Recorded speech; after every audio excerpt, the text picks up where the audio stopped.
جن لوگوں نے اس قرآن کی تلاوت کی، کبھی میرے محترم بھائیوں غور سے سننا، کبھی ان کی کیفیت یہ تھی کہ ان کے پاس پہننے کے لیے کپڑے پورے نہیں ہوتے تھے. ایک چادر ہوتی تھی تیڑ باندھنے والی، 2 کپڑوں کے بھی مالک نہیں تھے اکثریت ان کی. جن کے پاس کئی کئی دن کھانے کے لیے راشن کا ایک لقمہ بھی نہیں ہوتا تھا. جن کے پاس اپنا سر چھپانے کے لیے گھر تو دور کی بات ہے، قسم اللہ کی کوئی خیمہ تک بھی نہیں ہوتا تھا. مسجد نبوی میں رہتے تھے. جنہیں دھکے دے کر مکہ مکرمہ سے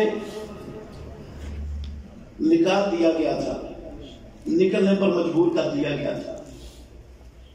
میرے محترم بھائیوں، کوئی 1000 سال اللہ کی قسم نہیں گزرا تھا، کوئی 500 سال نہیں گزرے تھے، کوئی 100 سال نہیں گزرا تھا. ہمیں پاکستان بنائے ہوئے 75 سال ہو گئے. کعبے کے رب کی قسم 75 سال بھی نہیں گزرے تھے. وہی مدینہ طیبہ والے، اللہ اکبر، مدینہ میں خزانوں کا ڈھیر لگا ہوا ہے.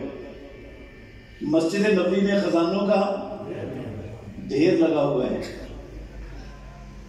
پیارے پیغمبر صحابہ سے کہہ رہے ہیں اپنی اپنی ضرورت کے مطابق اٹھا لو. عباس رضی اللہ عنہ آئے، اللہ کے نبی جنگ بدر میں گرفتار ہو گیا تھا، فدیہ میں نے اپنا بھی دیا تھا، عقیل کا بھی دیا تھا، میرے بڑے پیسے خرچ ہو گئے اس میں، مجھے زیادہ مال دے دو. اللہ نے آپ کو مال دیا ہے. پیارے پیغمبر نے کہا اٹھا لو، جتنا دل کرتا ہے اٹھا لو. چادر بچھائی، بھر لیا، گٹھری باندھ کر اٹھانے لگے نا تو اٹھایا نہیں جا رہا.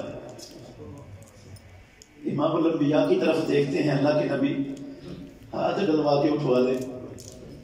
آپ نے فرمایا ایسا نہیں ہوگا، میں نے نہیں اٹھوانا. کہا ان صحابہ سے کہو یہ اٹھوا دیں. آپ نے کہا ان کو بھی نہیں کہنا، یہ بھی نہیں اٹھوائیں گے، خود اٹھانا جتنا اٹھا سکتے ہو. تھوڑا سا نہ نکال دیا بیچ میں سے، پھر اٹھانے لگے، پھر بھی اٹھایا جا رہا، پھر اور تھوڑا سا نکالا، پھر اٹھا کر بڑی مشکل سے کندھوں پر رکھا اور لے کر جا رہے ہیں. پھر ایک وقت وہ آیا مدینہ طیبہ میں، توجہ سے سننا میرے بھائیوں، مدینہ طیبہ میں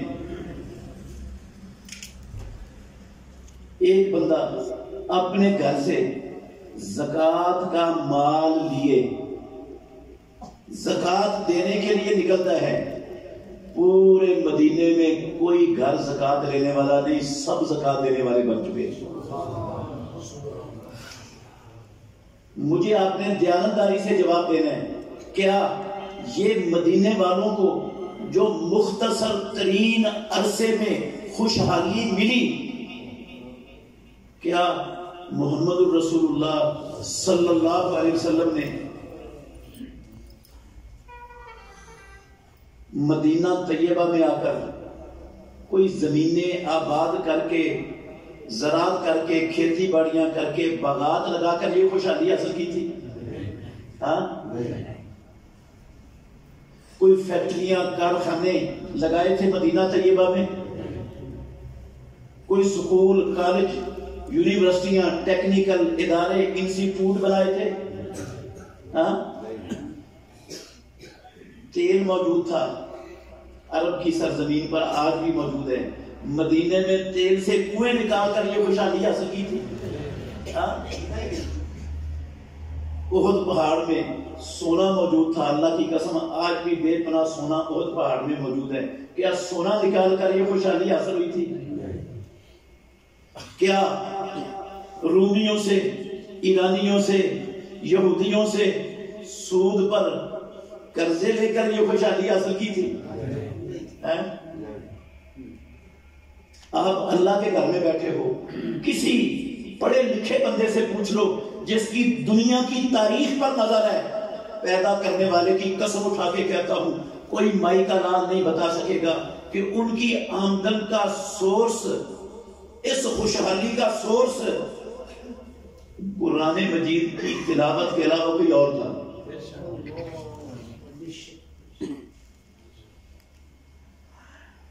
انہوں نے کون سی تجارت کی تھی؟ یہی والی تجارت کی تھی، یہی تجارت آپ کو سمجھانے لگا ہوں، یہی تجارت کی تھی جس کے بارے میں رب نے کہا ان الذین یتلون کتاب اللہ واقاموا الصلاۃ وانفقوا مما رزقناہم سرا وعلانیہ یرجون تجارۃ لن تبور۔ انہوں نے یہ تلاوت کی، پروردگار نے ساری دنیا کی